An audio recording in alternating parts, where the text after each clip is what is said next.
Assalamualaikum warahmatullahi wabarakatuh. Innal hamdalillah nahmaduhu wa nasta'inuhu wa nastaghfiruh wa na'udzu billahi min shururi anfusina wa min sayyiati a'malina may yahdihillahu fala mudilla lahu wa may yudlil fala hadiya lahu. Wa asyhadu an la ilaha illallah wahdahu la syarika lahu wa asyhadu anna Muhammadan abduhu wa rasuluh. Ya ayyuhalladzina amanu taqullaha haqqa tuqatih wa la tamutunna illa wa antum muslimun. Wa qala an-nabiy sallallahu alaihi wasallam fa inna asdaqal hadisi kalamullah wa khairal huda huda an-nabiy Muhammadin sallallahu alaihi wasallam wa syarrul umuri muhdatsatuha fa inna kulla muhdatsatin bid'ah wa kulla bid'atin dhalalah wa kulla dhalalatin finnar. Kaum muslimin rahimani wa rahimakumullah, kita melanjutkan kembali hadis yang dibawakan oleh Al-Hafidz Ibnu Hajar Al-Asqalani rahimahullah yang ada di dalam kitab Bulughul Maram, tepatnya pada kitab shalah, masih pada bab salatil musafir wal marid, salatnya orang yang dalam bepergian dan juga salatnya orang yang sakit, nomor hadis 355.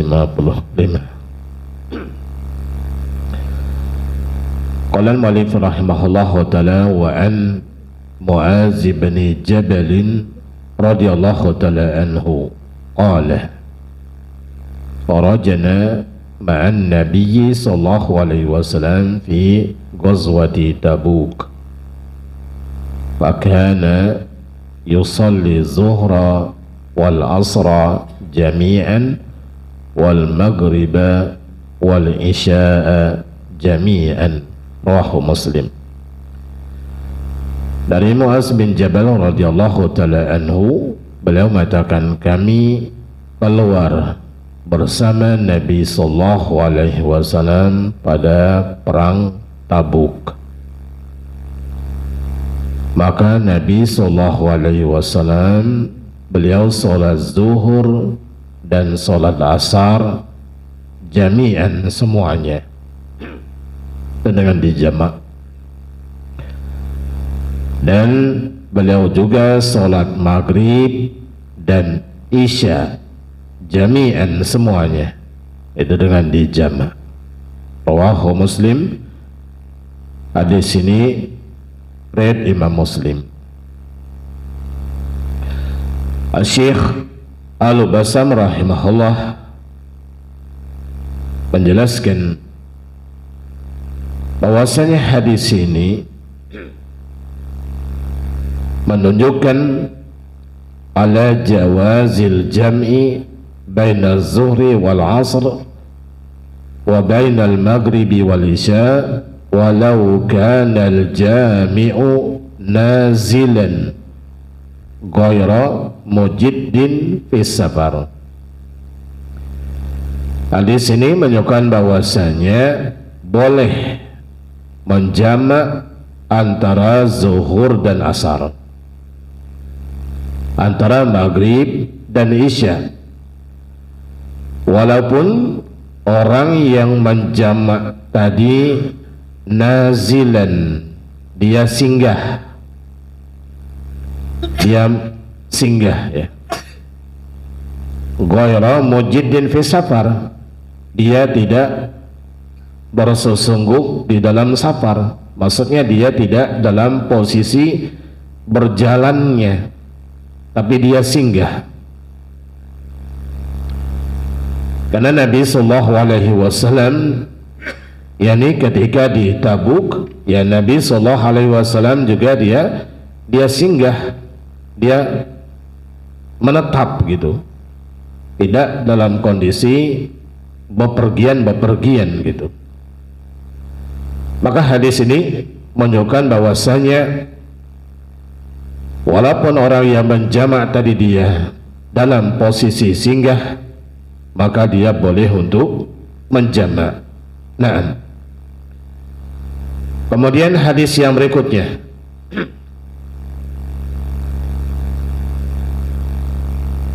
hadis nomor 356, wa ani bani Abbasin radhiyallahu ta'ala anhuma qala Rasulullah sallallahu alaihi wasallam la taqsiru as-salata fi aqalla min arba'ati burdin min Makkah ila Usfan, rawahu Daruqutni bi isnadin dha'ifin wa sahih annahu mauquf kama akhrajahu Banu Huzaimah.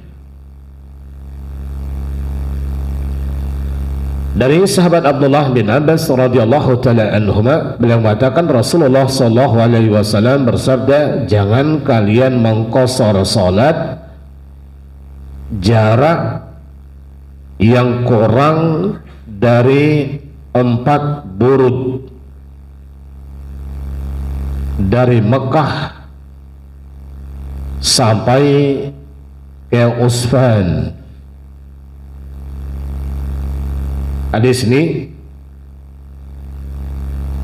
diriwayatkan oleh Imam Daruqutni dengan sanad yang lemah, atau Al-Hafidz Ibnu Hajar Asqalani yang sahih hadis ini mauquf, berarti sampai kepada sahabatnya Abdullah bin Abbas, sebagaimana yang dikeluarkan oleh Al-Imam Ibnu Huzaimah.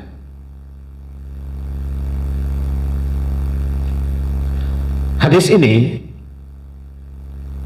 hadis dari Abdullah bin Abbas ini menjelaskan bahwasanya wa yadullu ala anna salata la taqsuru fi masafatin taqillu an arba'ati burud.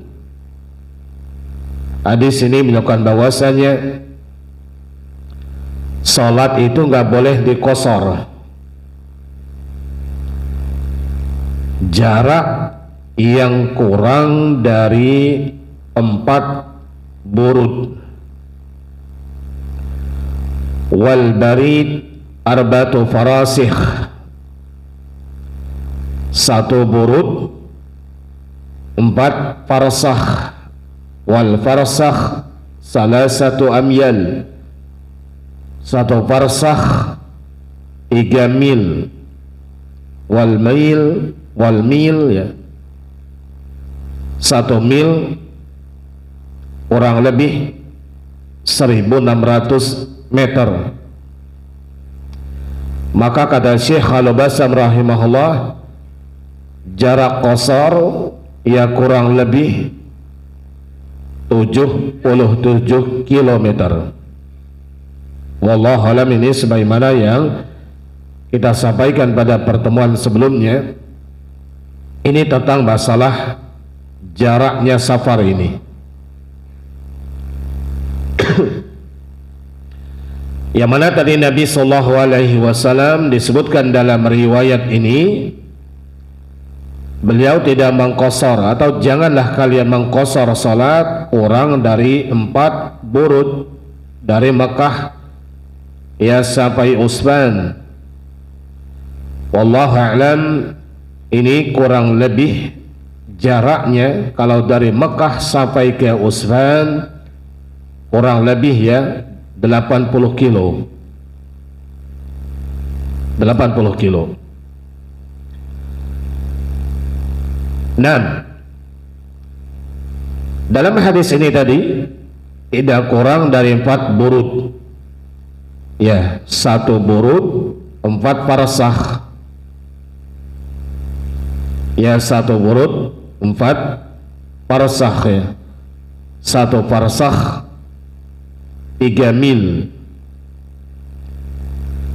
Jadi jarak safar ini ada 16 farsakh ya, 4 kali 4 ya berarti 16 farsakh, atau sama dengan 48 mil. 48 mil. Nah, di sini nanti ada perbedaan hasil berapa jarak 1 mil. Kalau yang menghitung 1 mil itu adalah 1600 meter, ya 1,6 kilo, ya berarti jaraknya kurang lebih 77 kilo.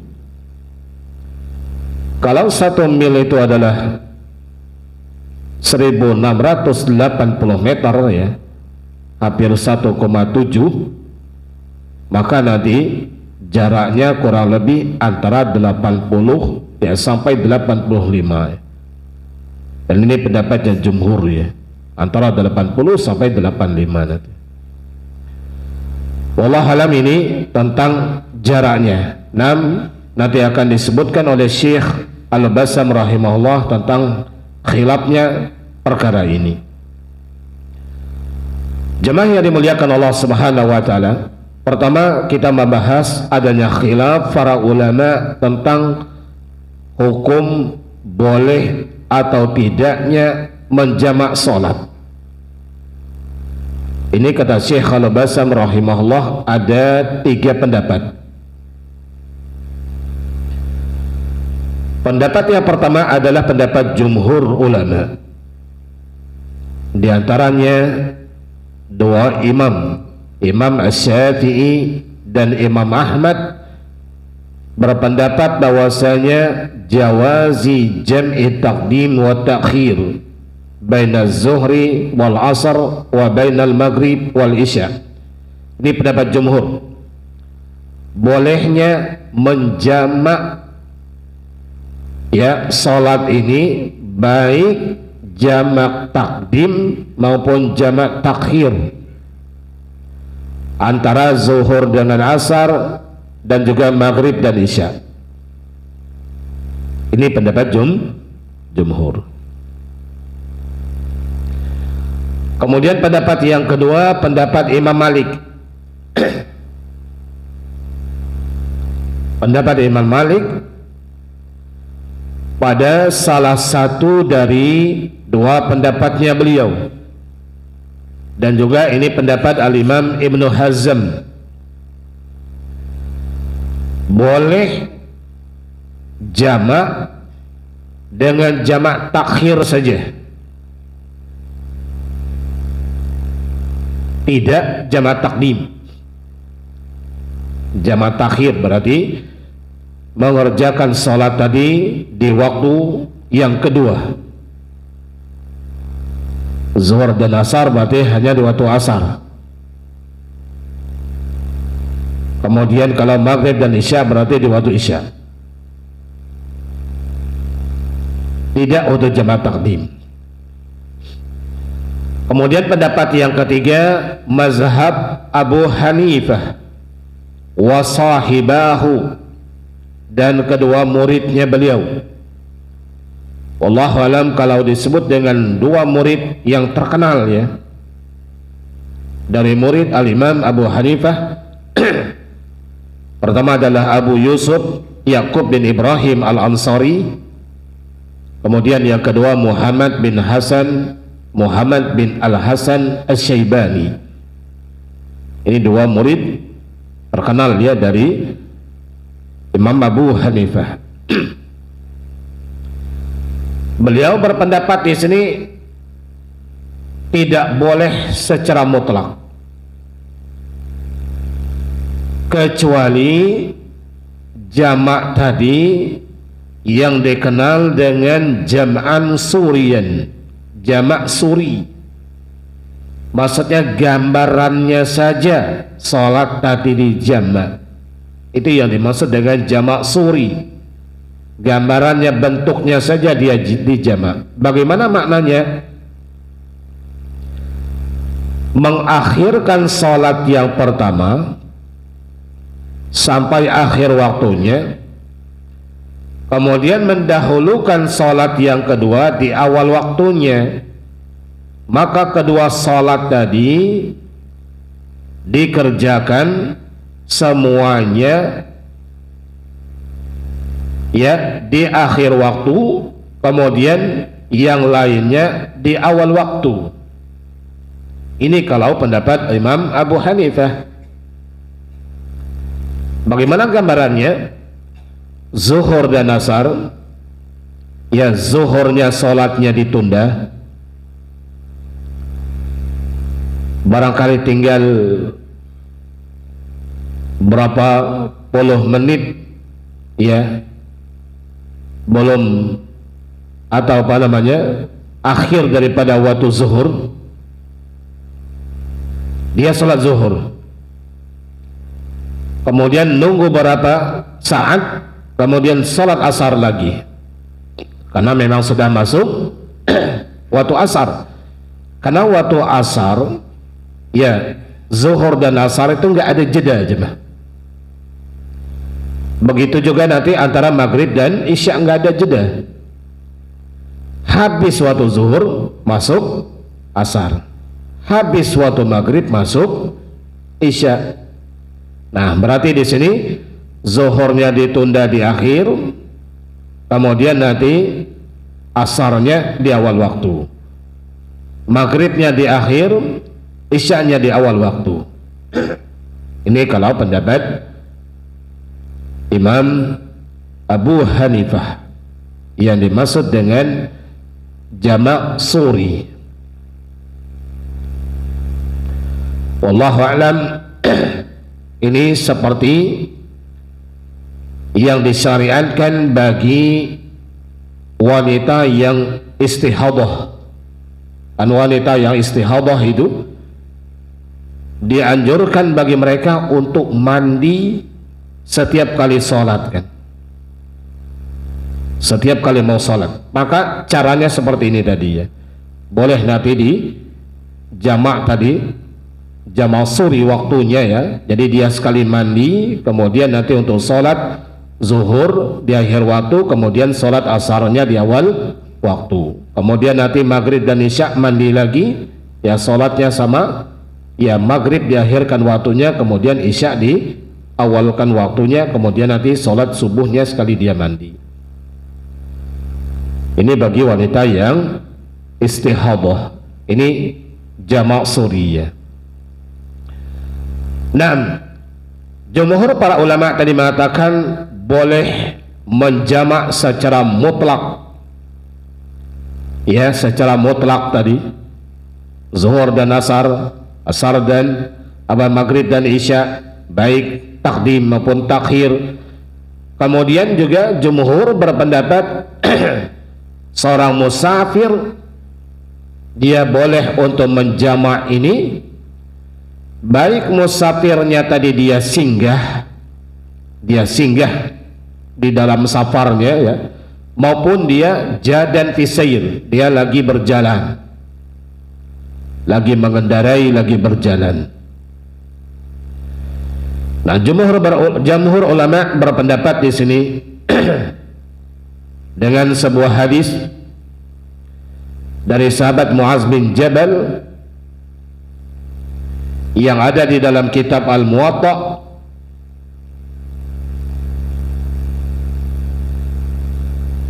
bahwasanya Nabi sallallahu alaihi wasallam akhara salata yawman fi ghazwati Tabuk. Nabi sallallahu alaihi wasallam mengakhirkan salat di suatu hari pada perang Tabuk. Summa kharaja fa shalat zuhra wal asra jam'an. Kemudian Nabi sallallahu alaihi wasallam keluar, ya. Nabi sallallahu alaihi wasallam salat zuhur dan asar dengan dijamak. Summa dakhal, kemudian Nabi masuk lagi ke tenda. Summa kharaja fa shalal maghrib wal isya. Kemudian Nabi sallallahu alaihi wasallam keluar lagi, ya, dari tenda, kemudian Nabi sallallahu alaihi wasallam salat maghrib dan isya. Al-Imam Ibnu Abdul Bar mengatakan hadisnya sabitul isnad, ya, sanadnya sabit, sanadnya ada, maksudnya sahih di sini. Kemudian Imam Asy-Syafi'i menyebutkan dalam kitab Al-Um, kemudian juga Al-Baji dalam Syarah Al-Muwatta, bahwasanya keluar dan masuknya Nabi, dia keluar masuknya Nabi dari tenda ke dalam tenda, ya, keluar dari tenda kemudian masuk lagi ke dalam tenda, keluar lagi kemudian masuk lagi, ya. Ini tidaklah terjadi kecuali Nabi SAW itu lagi singgah, bukan dalam perjalanan gitu. Ini adalah merupakan dalil yang membantah secara qati', ya, secara pasti bagi orang yang mengatakan tidak boleh dijamak kecuali kalau dia lagi dalam kondisi berjalan saja. Hadis ini membantahnya.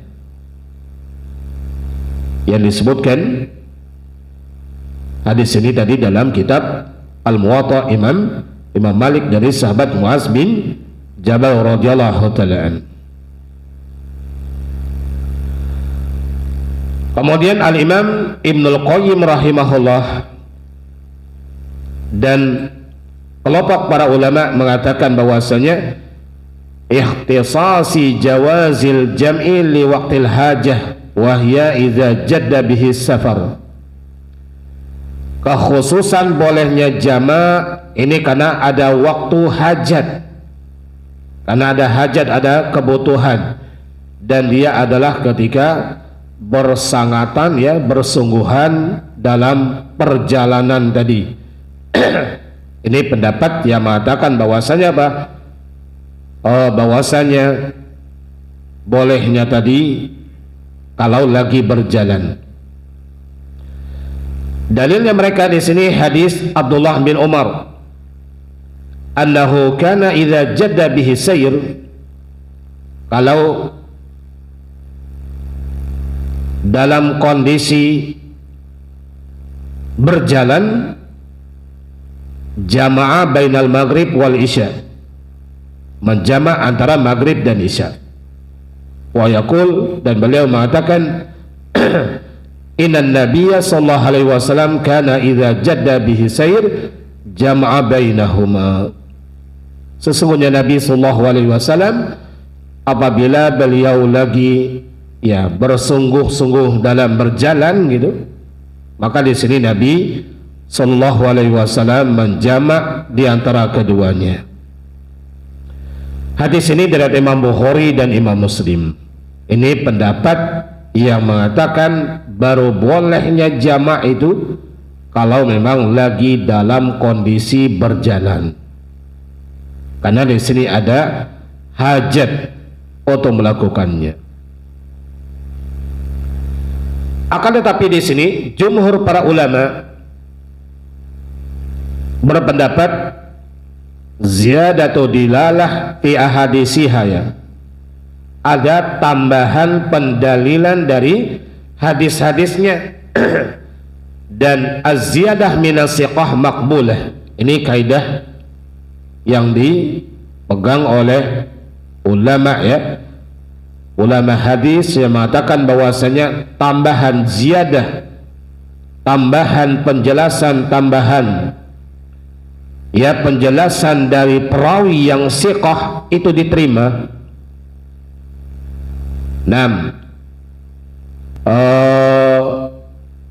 Wallahu a'lam, misalnya seorang perawi menceritakan, ya, menyampaikan sebuah hadis begini, misalnya perbuatan Nabi sallallahu alaihi wasallam,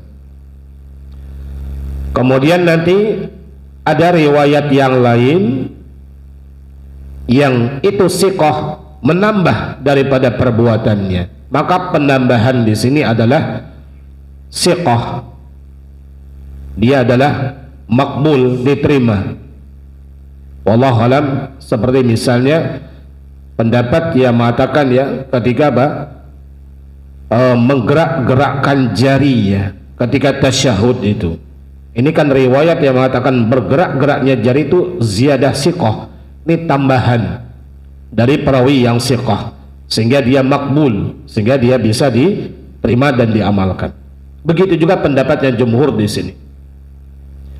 Alasannya mereka karena safar itu adalah tempatnya masyaqqah,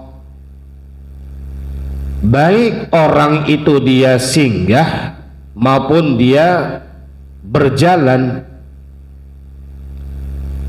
karena rukhsah itu sifatnya dia umum ya, dia disyariatkan adanya rukhsah ini untuk memberikan kemudahan.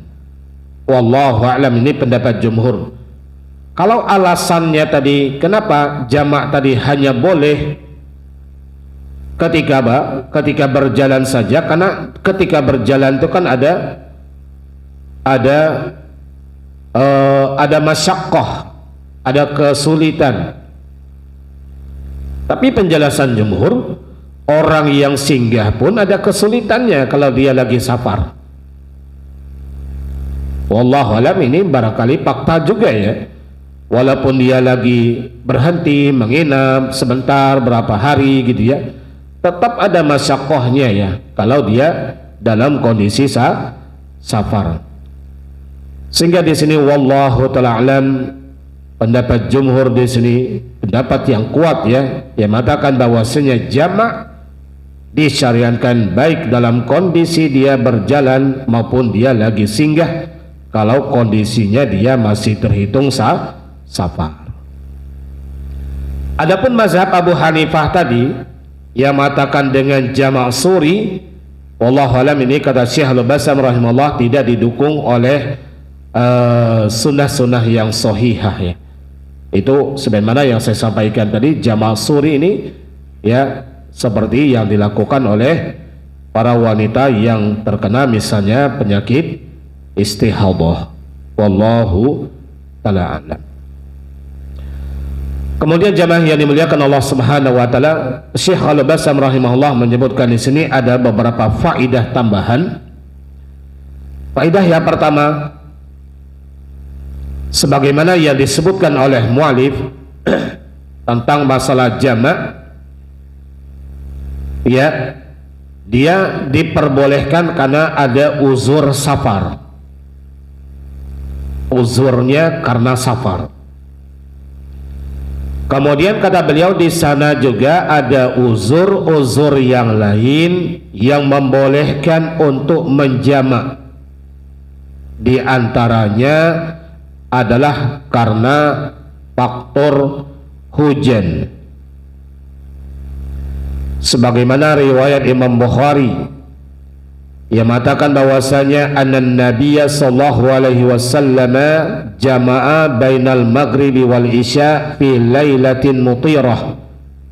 Nabi sallallahu alaihi wasallam menjama' antara maghrib dan isya di malam turunnya hujan.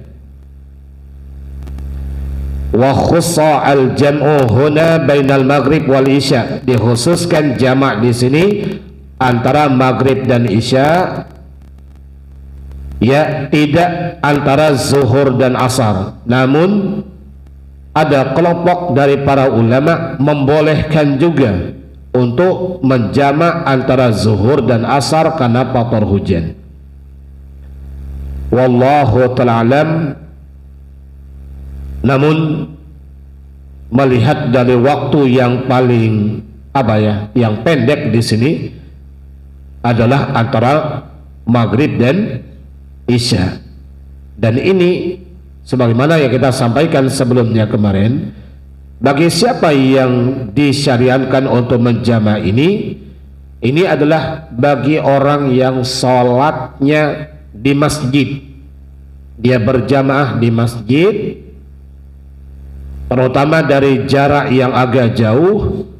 Kemudian nanti kalau dia pulang, dia akan terganggu ya, ada masyaqqah bagi dia untuk balik lagi untuk melaksanakan sholat isya'nya, imma akan basah ya, kemudian jalannya barangkali berlumpur dan yang lain. Maka di sini ada rukhsah untuk menjamak. Kemudian wa minha, diantaranya juga al-marad, kenapa tersakit ya. Ini sebagaimana yang diriwayatkan oleh Imam Muslim anna Nabiya sallallahu alaihi wasallam jama'a baina zuhri wal asar wal maghrib wal isya min ghairi khaufin wala matarin wala safarin. Nabi sallallahu alaihi wasallam menjama' antara zuhur dan asar, maghrib dan isya bukan karena dalam kondisi takut, bukan dalam kondisi genting,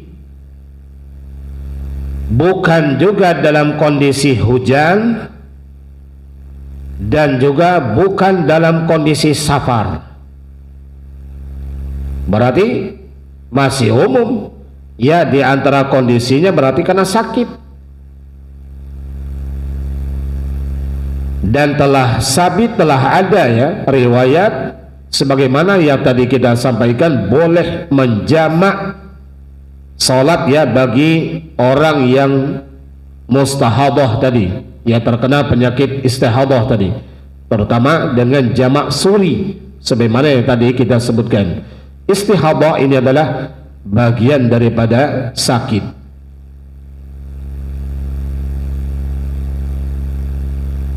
Kemudian kata Syekh Al-Bassam rahimahullah, wa qad jawaza al-jama' li hazil a'zar wa amsalihha. Kemudian ulama-ulama yang membolehkan ya menjamak karena uzur ini ya, karena hujan, kemudian karena sakit ya, bahkan juga karena ada hajat yang lainnya ya. Itu adalah Imam Malik, Imam Ahmad, kemudian Ishaq Ibn Rahawai, Al-Hasan ya, Hasan Al-Basri ya.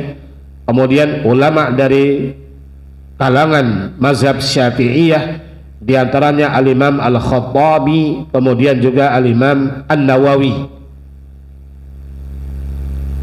Ini mereka berpendapat tentang apa? Bolehnya jama' walaupun bukan sebabnya uzur karena safar, tapi karena sakit ya, karena hujan, atau karena ada hajat yang lainnya. Wallahu ta'ala alam.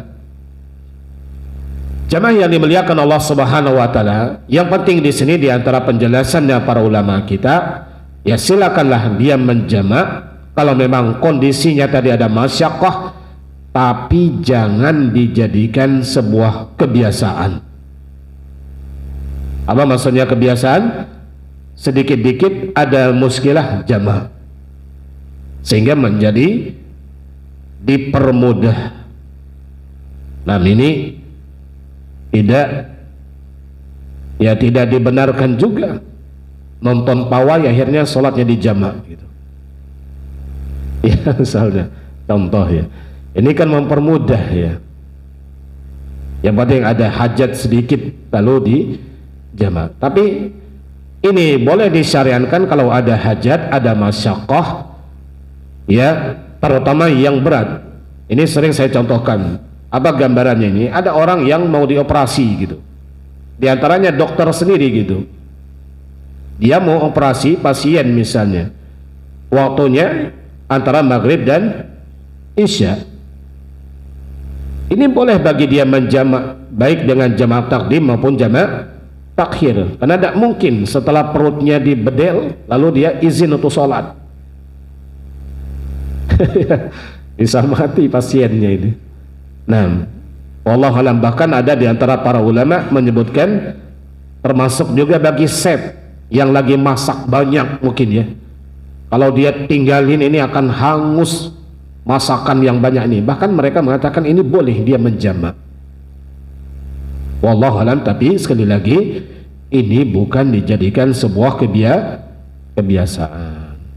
Wallahu alam, masih ada faidah-faidah yang lainnya. Ada faidah kedua, nanti sampai faidah yang kelima dari perkara ini. Barangkali insyaallah ta'ala akan kita sampaikan di pertemuan berikutnya, karena waktunya barangkali terbatas.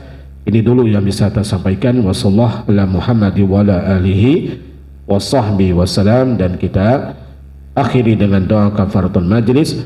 Subhanakallahumma wa bihamdika asyhadu an la ilaha illa anta astaghfiruka wa atubu ilaik. Wassalamualaikum warahmatullahi wabarakatuh.